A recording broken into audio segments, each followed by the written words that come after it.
এই যে আজকে অন্ধকার একটা পরিস্থিতি, কথা বলেন না কেন? এই অন্ধকার থেকে আমরা বাঁচতে চাই। অন্ধকার থেকে যদি বাঁচতে চাও, এই অন্ধকারকে আমাদেরকে ভুলাইয়া আলোর পথ আমাদেরকে নিয়ে আসতে হবে। হুদাল লিন্নাস ওয়া বাইয়িনাতিন মিনাল হুদা ওয়াল ফুরকান, একমাত্র আলোর পথ দেখাইতে পারে আল্লাহর কোরআন। জোরে বলো ঠিক না বেটি? না না আর চলে না, দেশটা হইল ফানা, বেঁচে কিনে খাইলো যারা, পাইলো তারা। যখন আছে যে সরকার, চারিদিকে দেখি শুধু অন্ধকার, চারিদিকে দেখি শুধু অন্ধকার। বেজার হইতেছেন না? হ্যাঁ, আপনি আওয়ামী লীগ করো, তুমি বিএনপি করো, কোনো বাধা নাই। ও বান্দারে, তুমি যদি আরশের ছায়ার নিচে ছায়া পেতে চাও, 2 নম্বরে তোমাকে ন্যায় শাসক হওয়া লাগবে। এটা শুধু প্রধানমন্ত্রীকে আমি বলছি না, আপনার পরিবারের মধ্যে আপনি গার্জিয়ান, আপনি একজন ন্যায় শাসক। আপনারা 5 ভাই, 1 ভাই মারা গেছে, তার 2টা সন্তান, তাকেও সমানভাবে জমির ভাগ দেন। কথা বলে না? আপনি বেশি দিবেন, তাকে কম দিবেন। এতিম, তার বাবা নাই, পারলে তাকে একটু বেশি দেন। যারা এতিমের উপর ইনসাফ করবে, আমার নবী তাকে জান্নাতে নেওয়ার সুপারিশ করবে। আপনি গ্রামের মাতব্বর, রিকশাওয়ালার মাইয়া, বড় লোকের মাইয়া, প্রেম হঠাৎ করে ফতুয়া দেয়, তোর মসজিদে নামাজ পড়া বন্ধ, তুই বয়কট। আছে না? রিকশাওয়ালার ছেলে, ভ্যানওয়ালার মেয়েটাই হলো অপরাধ। এমপির মাইয়া, মন্ত্রীর ছেলে, সম্পর্ক বিয়ের আগে বাচ্চা পর্যন্ত হয়, ওখানে বড় লোক কোনো বিচার করে না। রাতারাতি টাকার কাছে গিয়া বিক্রি হয়। আছে না নাই?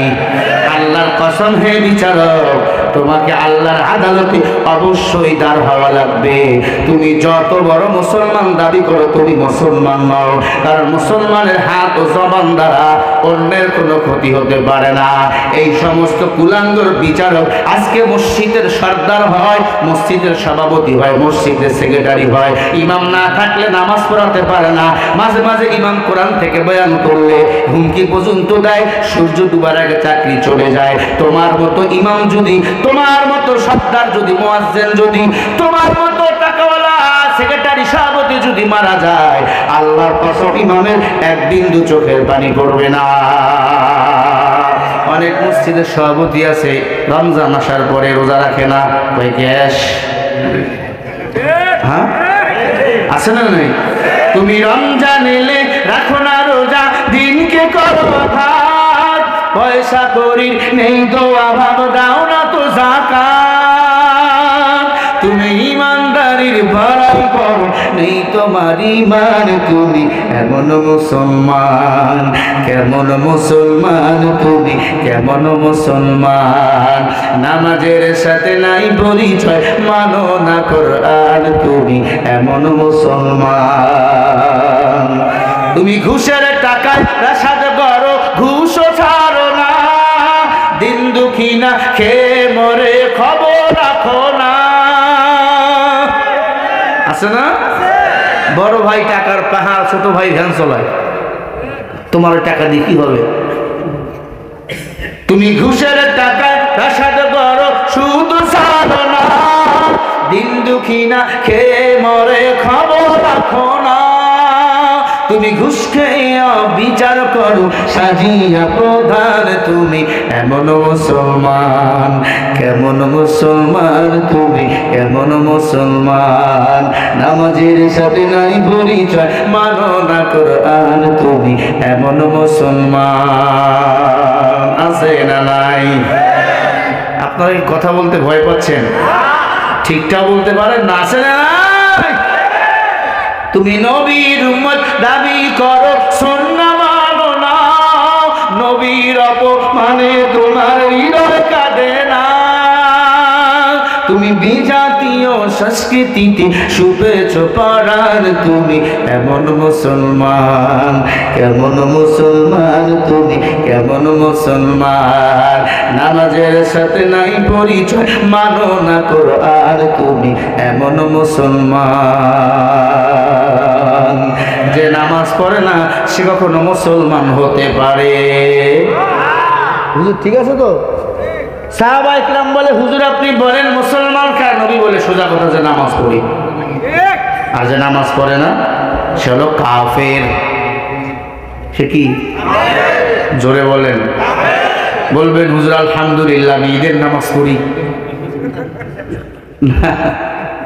বিয়ে করে শ্বশুর বাড়ি ছিলেন এই যেমন ছাগল, মুসলমান দাবি করে 5 ওয়াক্ত নামাজ পড়ে না, শুধু জুমার নামাজ পড়ে, সে তেমন পাগল।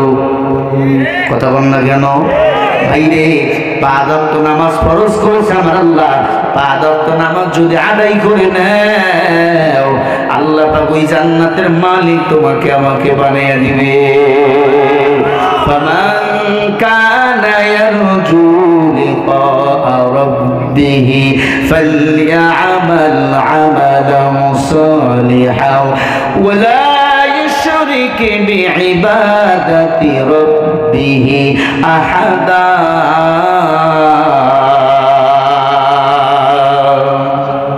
সূরা কাহাফ 16 নম্বর পারা 110 নম্বর আয়াতের শেষের অংশ আল্লাহ বলে, এ গোলাম বেশি বেশি যদি আমলে সালেহ করো, শিরক মুক্ত ইবাদত যদি করো, আমি আল্লাহ তোমাকে জান্নাতে মেহমান বানাবো এবং সর্বপ্রথম জান্নাতে ঢোকার সাথে সাথে আমি আল্লাহর সাথে তোমার মোলাকাত হয়ে যাবে।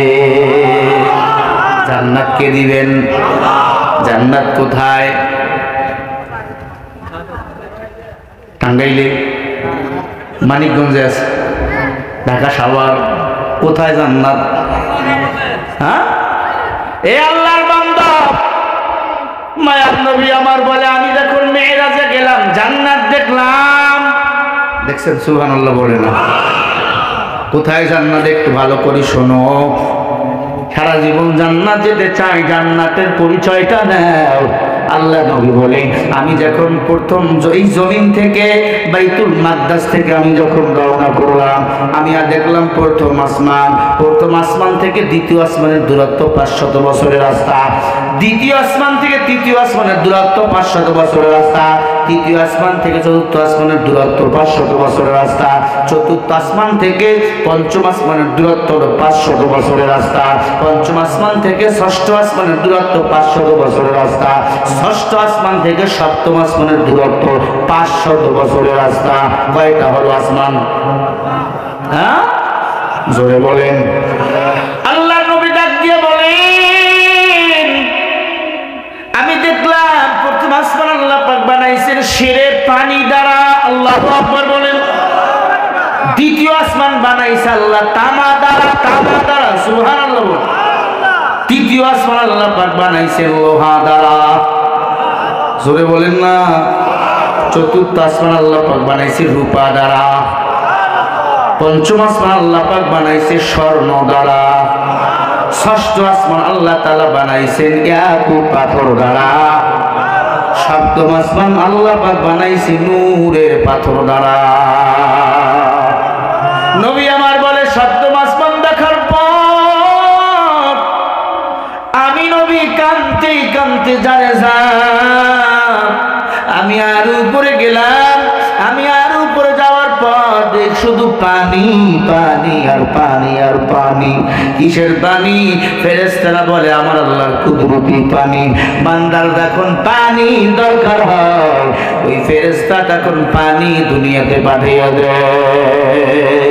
মায়ার নবী আমার বলেন আমি আর উপরে গেলাম, অন্ধকার অন্ধকার অন্ধকার অন্ধকার অন্ধকার অন্ধকার অন্ধকার অন্ধকার অন্ধকার অন্ধকার, আর উপরে গেলাম অন্ধকার অন্ধকার অন্ধকার। নবী আমার বলে আমি আর উপরে উপরে গেলাম, আর উপরে যাওয়ার পর দেখি একটা চেয়ার, ওই চেয়ারটা খালি না। ওয়াসিয়া কুরসিউহুস সামাওয়াতি ওয়াল আরদ, ওই চেয়ারটা চারজন ফেরেশতা কাঁধে নিয়ে দাঁড়িয়ে আছে। যেই ফেরেশতাদের পাগুলো সপ্ত জমিনের নিচে, সপ্তম আসমান থেকে আরো অনেক উপরে। ওই চেয়ারটা খালি না, ওই চেয়ারটা ৭০,০০০ পর্দা দিয়ে মোড়ানো আছে। একটা পর্দা মোটা ৫০০ বছরের রাস্তা, একটা পর্দা থেকে আর একটা পর্দা থাকা ৫০০ বছরের রাস্তা। তাহলে কত বড় চেয়ার আল্লাহ পাক বানাইছেন। ওই চেয়ারটার মধ্যে আল্লাহ পাক বইসা হাসরের ময়দানে বিচার করবে বান্দার। আল্লাহ নবী আমার বলে, আমি আর উপরে গেলাম, মহাশূন্য, কিছুই দেখা যায় না, ঘুটঘুটে কুয়াশা। নবী আমার বলে, আমি আরো উপরে গেলাম, আর উপরে যাওয়ার পর দেখলাম আরশে আজিম। আল্লাহু আকবার বলেন। নবী আমার বলে, আমি আর উপরে গেলাম, আর উপরে গেলাম, আর উপরে যাওয়ার পরে দেখলাম আকাল আজমা, আল্লাহ পাকের জান্নাত। জান্নাতটা আল্লাহ পাক লিফটের মতো ঝুলাইয়া রাখছেন। সুবহানাল্লাহ বলবেন, আরো জোরে বলেন। মায়ার নবী বলে, আল্লাহ, ইমানদাররা এই জান্নাতে কেমনে ঢুকবে? ডাক দিয়া কয়, নবী গো, ডিমের ভিতর মুরগির বাচ্চারে আমি আল্লাহ কেমনে ঢুকাইছি বলেন? কে ঢুকাইছে? কাদেরে কুদু রাত্তু দারি বরকবল, আনতা রব্বি আনতা হাসবি জুল জালাল, তুহি কাদের জলিলুল্লাহ জাহাদা, বহরহাল তুহি মেরা নিগাহদার।